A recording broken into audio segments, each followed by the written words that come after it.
केजरीवाल के हिसाब से तो उन्होंने मास्टर स्ट्रोक चल दिया, लेकिन यहां केजरीवाल फंस गए क्योंकि लोग इस सियासी ड्रामे को समझ रहे हैं और सवाल भी पूछ रहे हैं कि जब भ्रष्टाचार के आरोप लगे तो इस्तीफा क्यों नहीं दिया, ईडी ने समन भेजा तो इस्तीफा क्यों नहीं दिया, जब गिरफ्तार हुए तो इस्तीफा क्यों नहीं दिया, जेल जाने के बाद भी इस्तीफा क्यों नहीं दिया, जब 21 दिन की जमानत मिली तो इस्तीफा क्यों नहीं दिया, अब जमानत मिलने पर इस्तीफा देने का ड्रामा क्यों। और आपके लोग तो खुद ही माहौल बना रहे हैं कि जमानत ऐसी मिली है, इसका मतलब कि अब केजरीवाल जो है वो पाक साफ है। तो जब पाक साफ ही है, जमानत इक्वल टू निर्दोष साबित हो जाना, तो फिर अब इस्तीफा क्यों भाई। केजरीवाल अब कह रहे हैं कि जनता की अदालत में जाएंगे और जब तक चुनाव नहीं जीत जाते तो वो सीएम की कुर्सी पर नहीं बैठेंगे। आप याद करिए कि कुछ इसी तरह की बात केजरीवाल ने लोकसभा चुनाव के दौरान भी कही थी। तब आम आदमी पार्टी ने जेल का जवाब वोट से कैंपेन चलाया, कहा था कि दिल्ली की जनता जवाब देगी और दिल्ली की 7 सीटें इंडी गठबंधन जीतेगा। खुद केजरीवाल ने कहा था कि अगर इंडी गठबंधन चुनाव जीत गया तो वो चुनाव नतीजों के बाद 5 जून को बाहर आ जाएंगे, जिसके बारे में मैंने अभी आपको सुनाया। बॉस, दिल्ली की जनता ने लोकसभा चुनाव में ही अपना जवाब दे दिया। लोकसभा चुनाव में दिल्ली की 7 सीटों पर इंडी गठबंधन की हार हुई। आम आदमी पार्टी ने 4 सीटों पर और कांग्रेस ने 3 सीटों पर चुनाव लड़ा। 7 की 7 सीट इंडी गठबंधन हार गया। लोकसभा चुनाव भी जनता की अदालत थी। अपनी सुविधा के हिसाब से गोल पोस्ट बदलना केजरीवाल की पुरानी पॉलिटिक्स है। और यह हाल तब है जब केजरीवाल दावा करते थे कि उन्हें सीएम की कुर्सी का लालच नहीं, इस्तीफा तो वो अपने जूते की नोक पर लेके चलते। सुनिए नवंबर 2023 में केजरीवाल ने क्या कहा था, फिर बताऊंगा कि केजरीवाल से ज्यादा नैतिकता तो लालू यादव में थी। और हमें सत्ता का लालच नहीं है। 49 दिन के बाद इस्तीफा दिया था। कोई अपनी चौकीदार की नौकरी से इस्तीफा नहीं देता। किसी ने मेरे से इस्तीफा मांगा नहीं था 49 दिन के बाद। मुझे लगता है दुनिया का पहला मुख्यमंत्री हूं जिसने अपनी मर्जी से 49 दिन के बाद इस्तीफा दे दिया था। इस्तीफा मैं अपने जूते की नोक पे लेके चलता हूं। मेरे को कोई मुख्यमंत्री की कुर्सी का लालच नहीं है। जो केजरीवाल अपने जूते की नोक पर इस्तीफा लेकर चलते थे, वो करीब 6 महीने तक जेल में रहने के बाद भी इस्तीफा नहीं दे पाए। शायद जूते की नोक पे लेकर चलते होंगे, जेल में चप्पल पहन रहे होंगे, तो जूते की नोक पे बाहर ही रह गया होगा इस्तीफा। जेल में वो वाले जूते नहीं होंगे। केजरीवाल से पहले भी कई नेता, मंत्री और मुख्यमंत्री रहते जेल गए। कुछ नेताओं के बारे में आपको बताता हूं कि जेल जाने के बाद उन्होंने कब इस्तीफा दिया। शराब घोटाले में मनीष सिसोदिया 26 फरवरी 2023 को गिरफ्तार हुए और गिरफ्तारी के 2 दिन बाद ही इस्तीफा दे दिया। सिसोदिया तब आबकारी मंत्री थे। इसी तरह से दिल्ली के स्वास्थ्य मंत्री सत्येंद्र जैन 2022 में गिरफ्तार हुए। सत्येंद्र जैन ने फरवरी 2023 में 9 महीने बाद इस्तीफा दिया। जमीन घोटाले में झारखंड के मुख्यमंत्री हेमंत सोरेन 31 जनवरी को गिरफ्तार हुए। गिरफ्तार होने से पहले ही हेमंत सोरेन ने सीएम पद से इस्तीफा दिया, तब जेल गए। लालू यादव ने चारा घोटाले में गिरफ्तार होने से पहले 25 जुलाई 1997 को इस्तीफा दे दिया था। इस्तीफा देने के बाद पत्नी राबड़ी देवी को सीएम बनाया, फिर आत्मसमर्पण कर दिया था। यानी लालू यादव तक ने जेल जाने से पहले सीएम पद से इस्तीफा दे दिया था। लेकिन केजरीवाल को सीएम की कुर्सी से इतना लगाव था कि जेल में रहते हुए भी सरकार चलाने का दम भरते रहे और इस्तीफा नहीं दिया। अब जब जेल से बाहर आ गए तो इस्तीफा देकर खुद को शहीद दिखाना चाह रहे। केजरीवाल ने फिर से सीएम की कुर्सी पर बैठने का प्लान भी बताया। सुनिए एक बार। अगर आपको लगता है केजरीवाल ईमानदार है, मेरे पक्ष में वोट दे देना।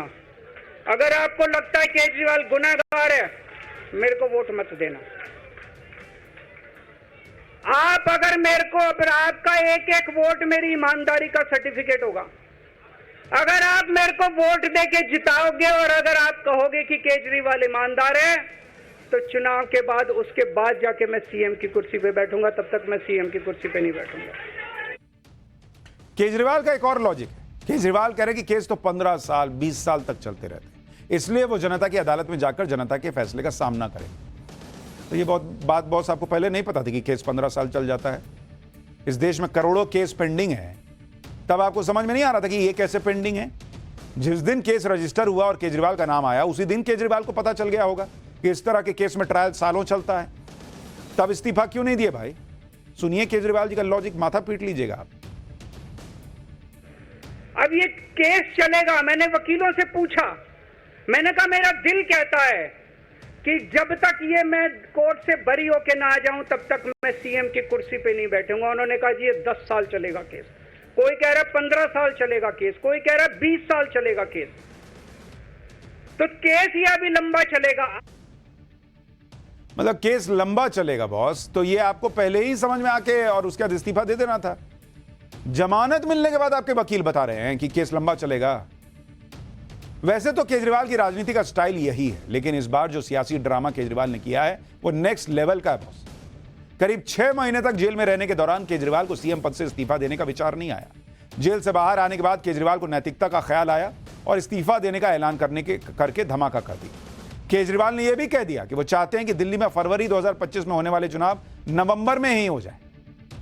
केजरीवाल का सियासी गेम प्लान यह है दरअसल कि नवंबर में चुनाव हो जाएंगे तो केजरीवाल को सिर्फ 2 महीने के लिए कुर्सी छोड़नी पड़ेगी। नवंबर में अगर चुनाव हुए और केजरीवाल जीत गए तो उन्हें सीएम की कुर्सी जल्दी मिल जाएगी। केजरीवाल को कुर्सी छोड़ने पर फरवरी 2025 यानी 5 महीने का इंतजार नहीं करना पड़ेगा। इस बीच सिर्फ 2 महीने के लिए केजरीवाल को अपनी कुर्सी किसी को देनी पड़ेगी। इतना ही नहीं, जो केजरीवाल इमोशनल कार्ड खेल रहे हैं कि देखो देखो मैंने तो कुर्सी छोड़ दी यार, मेरे को कुर्सी, मैं तो जूते की नोक पे कुर्सी लेके चलता हूं, मैंने साबित कर दिया। इसको लेकर अगर कोई इमोशनल लहर बनेगी तो वो 5 महीने टिकेगी, इसलिए जल्दी चुनाव कराने पे की बात कर रहे हैं। सुनिए एक बार। फरवरी में चुनाव है। आज इस मंच से मैं मांग करता हूं कि ये चुनाव नवंबर में कराए जाएं, महाराष्ट्र के साथ कराए जाएं, तुरंत कराए जाएं चुनाव। केजरीवाल को लग रहा है कि ऐसा करके उनके 6 बड़े फायदे हो जाएंगे। पहली बात, उनके सीएम पद पर बने रहने का विवाद ही खत्म हो जाएगा। यह विवाद जितना ज्यादा चलता, केजरीवाल को उतना चुनाव में नुकसान होता। दूसरी बात, केजरीवाल को लग रहा है कि जल्द चुनाव करवा लेंगे तो सिंपैथी वोट ज्यादा से ज्यादा कैश करा पाएंगे। तीसरी बात, केजरीवाल को यह भी लग रहा होगा कि इससे पहले कि कोई नया विवाद आ जाए, उससे पहले चुनाव हो जाए तो ज्यादा अच्छा है। चौथी बात, केजरीवाल के पास सीएम के तौर पर कोई पावर नहीं थी। क्या नया सीएम आएगा तो दिल्ली के अटके हुए काम होने के चांसेस बढ़ जाएंगे। पांचवी बात, नए सीएम के आने से काम अगर होंगे तो इस काम को दिखाकर वो चुनाव में वोट मांगने के लिए जा सकते हैं, नहीं तो किसी मुंह से वोट नहीं मांग पाएंगे।